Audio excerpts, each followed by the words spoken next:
Botsuraku Yotei no Kizuku Dakedo. Alors qu'il prend du bon temps après son travail, un homme voit sa vie basculer. Il se réveille dans le corps de Liam Hamilton, le plus jeune fils d'une famille noble au bord de la déroute. Au milieu de ce chaos, Liam réalise qu'il n'est plus obligé de travailler. Il passe désormais son temps à apprendre à pratiquer la magie. Notre héros parviendra-t-il à maîtriser cet art et à sauver sa famille de l'effondrement?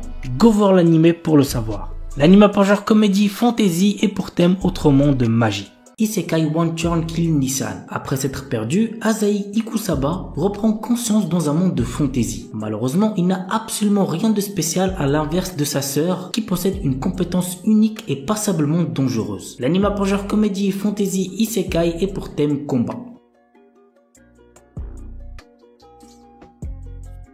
Maugakui no Futei Kigusha, un animé sorti en été 2020 et qui avait fait un assez gros buzz. J'ai pas kiffé de fou, mais ouais, on peut dire que c'est mérité, l'animé est assez bien. Arnos, le surpuissant seigneur démon, se lasse des guerres incessantes entre les humains, les esprits et les divinités. Fatigué de ce monde, il décide de se réincarner 2000 ans plus tard, espérant voir la paix entre les races. Cependant, à son réveil, il découvre les descendants de son peuple complètement affaiblis par la paix. Arnos intègre donc la Mahou Academy, qui est un établissement créé pour rechercher parmi de puissants adolescents celui ou celle qui est la réincarnation du seigneur démon. Pourtant, il ne fait pas l'unanimité au sein de l'académie. Sous-estimé et évité, il va se lier d'amitié avec les seules personnes qui croient en lui pour être témoins de son ascension parmi les démons et ainsi retrouver son titre de seigneur démon. L'anime a pour genre action, comédie, fantasy, school life et pour thème démon, magie, monstre, réincarnation.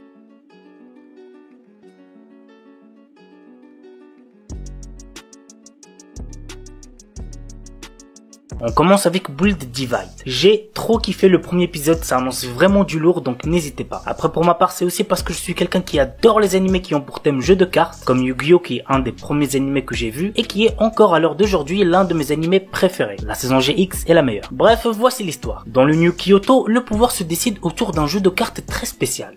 Build Divide. Une rumeur dit que quiconque parviendra à vaincre celui qui règne sur la ville verra son souhait le plus cher exaucé. Teruhito Kurabe, notre héros, s'est juré d'affronter le roi de ce jeu dans un but bien précis. Avec l'aide de la mystérieuse Sakura Banka, il se lance tête baissée dans une bataille surnommée la Reconstruction. L'anime a pour genre action, drame, fantastique, surnaturel et pour thème jeu.